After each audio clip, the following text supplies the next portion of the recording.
मेरा नाम शिवम निगम है। मैं रिसर्च स्कॉलर आईआईटी कानपुर आपके अपने चैनल क्वेश्चन प्रॉब्लम डाउट क्यूपीडी में हार्दिक स्वागत करता हूँ। सबसे पुराने मिरर जो थे वो ऑब्सिडियन नाम की एक चट्टान से बनाए गए थे। ये एक वॉल्केनिक यानी कि ज्वालामुखी चट्टान होती है और बहुत ज़्यादा नुकीली होती है।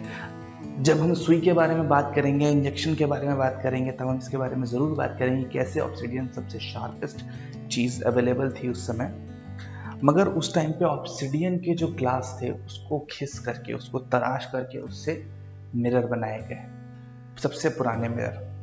ये पुराने मिरर हमें एनाटोलिया से मिलते हैं। ये 6000 BC के आसपास खोजे गए।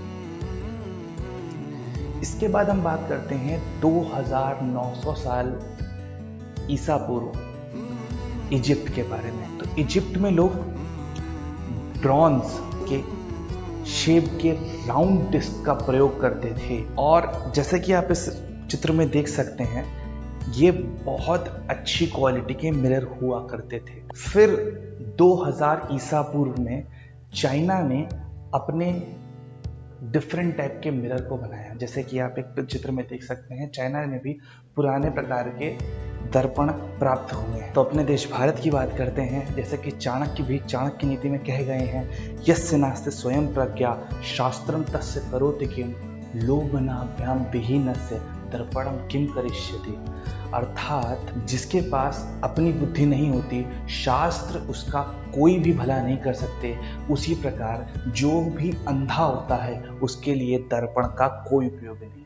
अर्थात दर्पण के बारे में चाणक्य काल से ही लोग जाना करते थे। इसके बाद अगला चित्र जो आप देख रहे हैं इस समय, ये होयसला डायनेस्टी का है और 12 सेंचुरी यानी कि 1200 साल बाद ईसा के जन्म के ये कलाकृति बनाई गई थी। चीन की बात करते हैं हम। 500 ईसा पूर्व में भी चीन ने चांदी को पारे के साथ मिला करके उससे दर्पण बनाने की कला में कुशलता हासिल कर ली थी। तो अब मॉडर्न टाइम्स की बात कर लेते हैं। सबसे पहले जिस शहर ने इस कला में अपनी निपुणता हासिल की, यानी कि दर्पण बनाने की कला में निपुणता हासिल की, वो शहर था वेनिस। वेनिस के गिल्ड्समैन ने 1700 ईस्वी में अपनी कला का प्रदर्शन किया और करीब 150 सालों तक वेनिस दर्पण बनाने का मुख्य केंद्र बना रहा। इनके दर्पण बनाने की प्रक्रिया भी बिल्कुल चाइना के कारीगरों जैसी ही थी। अमलगमेटेड टिन का प्रयोग करते थे। अब हम समझते हैं अमलगमेशन प्रोसेस क्या होता है। जब भी हम किसी धातु को जो कि मरकरी से घुल जाने वाली होती है, उसको मरकरी के पास लाते हैं तो मरकरी उस धातु को अपने आप में घोल लेती है। इसको बोलते हैं अमलगमेशन प्रोसेस। जैसे कि चांदी, सोना, ये धातुएं मरकरी अपने अंदर समाहित कर लेती है और इसके बाद हम अगर उसको गर्म करते हैं धीरे धीरे, तो मरकरी वाष्पित यानी कि वेपराइज हो जाती है और जो बचती है वो होती है चांदी की एक पतली सी लेयर, जो हमें रिफ्लेक्शन देने में सहायता करती है। इसके बाद सेंट गोबेन कंपनी का नाम आप सभी ने सुना होगा। सेंट गोबेन कंपनी में 1700 ईस्वी में फ्रेंच सरकार की मदद से एक फैक्ट्री लगाई जिसमें उन्होंने रिबन प्रोसेस का प्रयोग किया। रिबन प्रोसेस ये होता है, एक छोटा सा धागा लेते हैं कांच का और उस धागे के अंदर हवा ब्लो करते हैं, जिससे हमारा एक असेंबली लाइन के अंदर ढेर सारी चीजें बनाई जा सके। सेंट गोबेन ने इस प्रक्रिया में महारत हासिल की। इसके बाद इसके असली आविष्कार का नाम सामने आया। 1835 में जर्मन केमिस्ट जस्टस वॉन लियरबेग ने सिल्वरिंग प्रोसेस की खोज की। अब समझते हैं सिल्वरिंग प्रोसेस क्या होता है। सिल्वरिंग प्रोसेस होता है किसी भी परत के ऊपर चांदी की पतली सी परत को चढ़ा देना, इसको सिल्वरिंग बोलते हैं। जस्टस वॉन लियरबेग ने इस प्रोसेस के लिए सिल्वर नाइट्रेट का प्रयोग किया था। फिर हम बात करते हैं एकदम मॉडर्न टाइम्स की।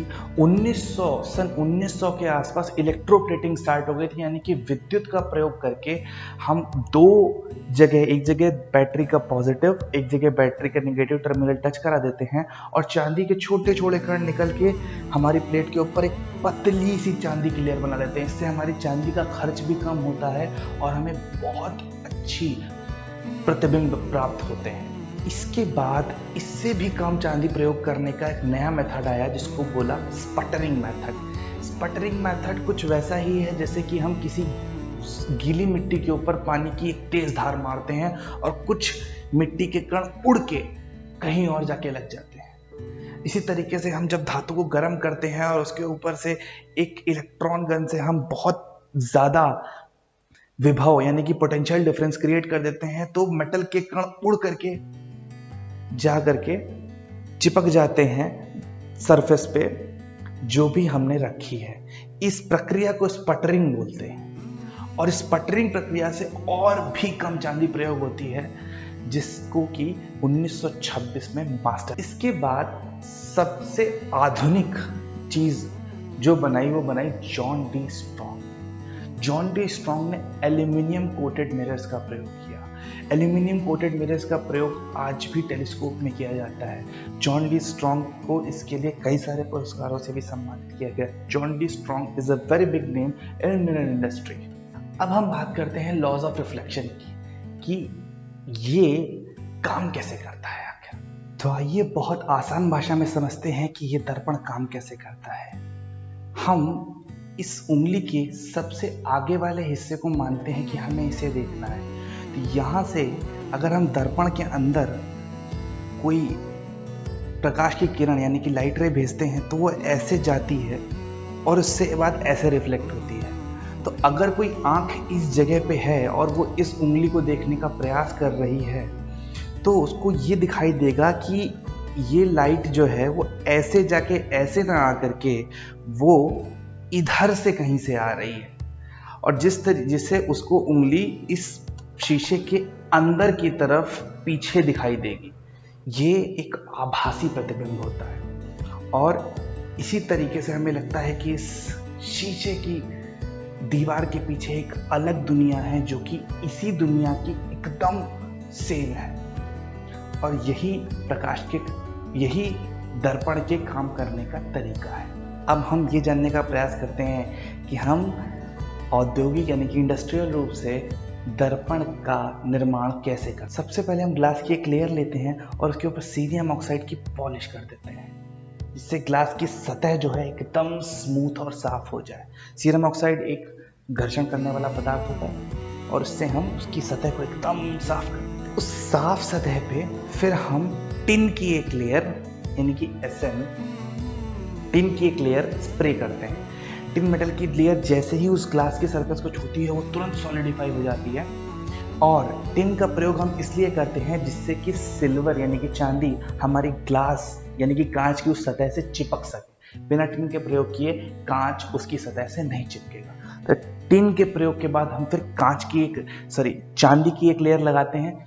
चांदी की एक लेयर लगाने के बाद हम उसके ऊपर कॉपर की एक पतली सी लेयर लगाते हैं क्योंकि चांदी को हमें एब्रेशन यानी कि घर्षण से, खुरदरेपन से, कहीं से नाखून किसी के लगने से, कुछ नुकीली चीज लगने से, उखाड़ने से बचाना है। तो हम उसके ऊपर कॉपर की एक लेयर लगा देते हैं और कॉपर की एक लेयर लगाने के बाद हम उसके ऊपर चढ़ा देते हैं पेंट। जैसे कि आप ऑरेंज पेंट किसी भी शीशे के पीछे देखते होंगे, ऑरेंज पेंट लग के आता है या किसी भी कलर का पेंट लग के आता है। वो पेंट इसलिए होता है ताकि वो चांदी की लेयर बचाई जा सके। अभी हम जान लेते हैं कितने प्रकार के मिरर होते हैं।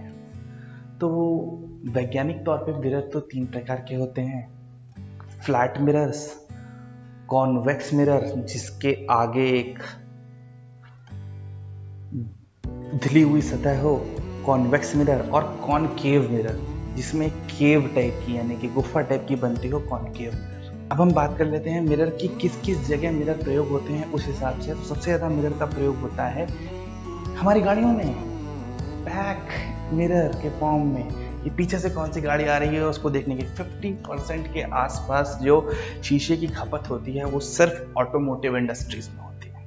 मिरर का बिजनेस साल दर साल बढ़ता ही जा रहा है। जैसा कि आप प्रदर्शित डाटा में देख सकते हैं कि मिरर की बिजनेस हर साल 9.7% की ग्रोथ से बढ़ रही है। अभी साल 2020 में सारे सिनेरियो चेंज हो चुके हैं बिकॉज कोरोना वायरस आ गया, बहुत सारी महामारी, बहुत सारी दिक्कतें आ गई, मगर हमारी मिरर इंडस्ट्री हमेशा एवर ग्रोइंग है।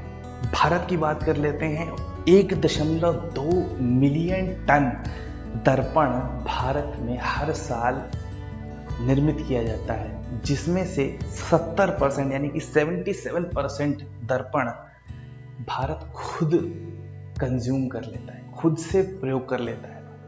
कुछ फेमस कंपनीज हैं जिनके बारे में बात करता हूं मैं। Guardian, Saint Gobain, Taiwan glasses, CGI glass industries, Virginia glasses and AIS glasses, जिसमें से AIS ग्लासेस का गुजरात की एक कंपनी के साथ टाई अप है जो कि बहुत बड़े मैन्युफैक्चरर हैं इंडिया में ग्लास के। बोनस फैक्ट्स की, तो बोनस फैक्ट्स में आपको बताना चाहता हूँ कि एक ग्लास डिक्शनरी है। बहुत सारे टाइप्स ऐसे हैं जो मैं इस वीडियो में डिस्कस नहीं कर पाया ग्लास के, वो सारे टाइप्स की एक डिटेल्ड डिक्शनरी बना के रखी है द ग्लास डिक्शनरी के नाम से, जिसको आप डिस्क्रिप्शन पे दिए लिंक से या फिर आप इस लिंक को डायरेक्टली गूगल पे टाइप करके आप ये देख सकते हैं कि ग्लास डिक्शनरी कैसे काम करती है। ग्लास डिक्शनरी में हर प्रकार के ग्लास के आपको डेफिनेशन यानी कि परिभाषाएं और कैसे क्या है सब कुछ मिल जाए। फिर हम बात करते हैं बोलिविया की। सालार दे उयुनी, सालार दे उयुनी एक बहुत बड़ी रॉक की, आप पिक्चर देख सकते हैं, एक बहुत बड़ी रॉक की लेक है जिसके ऊपर पानी जमने के बाद वो एक बहुत बड़े अनंत दर्पण के जैसे दिखती है, बहुत सुंदर दिखती है। वैज्ञानिकों द्वारा किए गए शोध के अनुसार अराउंड 24 महीने वो समय होता है जिसको बोलते हैं चाइल्ड सेल्फ अवेयरनेस एज, जब जाकर के बच्चा ये समझ पाता है कि जो प्रतिबिंब यानी कि जो व्यक्ति मैं जिसको शीशे के उस तरफ देख रहा हूँ वो मैं खुद ही हूँ। इसको चाइल्ड सेल्फ अवेयरनेस एज बोलते हैं। आप इसके बारे में गूगल पे सर्च कर सकते हैं। यानी कि आपका कोई बच्चा अगर आपके सामने है और उस 1 साल का अगर उसको शीशा देते हैं तो ये नहीं पहचान पाएगा कि शीशे में जो दिख रहा है वो खुद ही है। Is actually a myth, it is actually a myth कि मिरर जो है उसको राइट को लेफ्ट और लेफ्ट को राइट करता है। जैसा कि आप पिक्चर में देख सकते हैं, ये कभी भी राइट को लेफ्ट, लेफ्ट को राइट नहीं करता। आप एक ट्रांसपेरेंट शीट पे कोई वर्ड लिख के उसको शीशे के सामने लगा के देखिएगा, आपको कभी भी लेफ्ट का राइट, राइट का लेफ्ट नहीं दिखेगा। जादू है, करके देखिए। देन आपको बताना चाहूँगा टू वे मिरर, ये आपकी सेफ्टी का एक चीज़ है। टू वे मिरर वो मिरर होते हैं जिनको कि लोग शॉपिंग मॉल्स में यूज़ करते हैं। शॉपिंग मॉल्स में हम लोग अपने कपड़े बदलते हैं और उसमें टू वे मिरर लगा होता है। टू वे मिरर का मतलब ये होता है कि जैसे ये मिरर है, इसके पीछे से अगर हम कुछ देखना चाहें तो नहीं देख सकते, मगर टू वे मिरर ऐसा होता है कि उसमें यहाँ से तो आदमी को अपना प्रतिबिंब दिखाई देगा और नीचे से अगर कोई देखेगा तो उसके लिए सिंपल ग्लास का यानी कि सिंपल शीशे का एक कांच होगा जिससे कि वो पूरी वीडियो रिकॉर्ड कर सकता है या पूरा सब कुछ कर सकता है। इसको पहचानने का सबसे सही तरीका ये होता है कि आप एक उंगली टच करके देखें। अगर आपकी उंगली और प्रतिबिंब के बीच में कोई दूरी नहीं है, इसका मतलब कि वो टू वे मिरर है। अगर उसमें दूरी है तो वो कांच की मोटाई के बराबर दूरी होगी और वो टू वे मिरर नहीं है, यानी कि वो सेफ टू यूज़ है। शॉपिंग कॉम्प्लेक्सेस में ऐसा करना इसलिए शुरू किया ताकि वो कपड़ों की चोरी बचा पाए। धन्यवाद। कमेंट करना ना भूलें, सब्सक्राइब करना ना भूलें, शेयर करना ना भूलें। और अगर किसी चीज़ के बारे में आप चाहते हैं जानना, कोई प्रश्न है आपके दिमाग में, तो ज़रूर इस कमेंट बॉक्स में डालें। मैं आपके प्रश्नों का हार्दिक स्वागत करता हूं। धन्यवाद।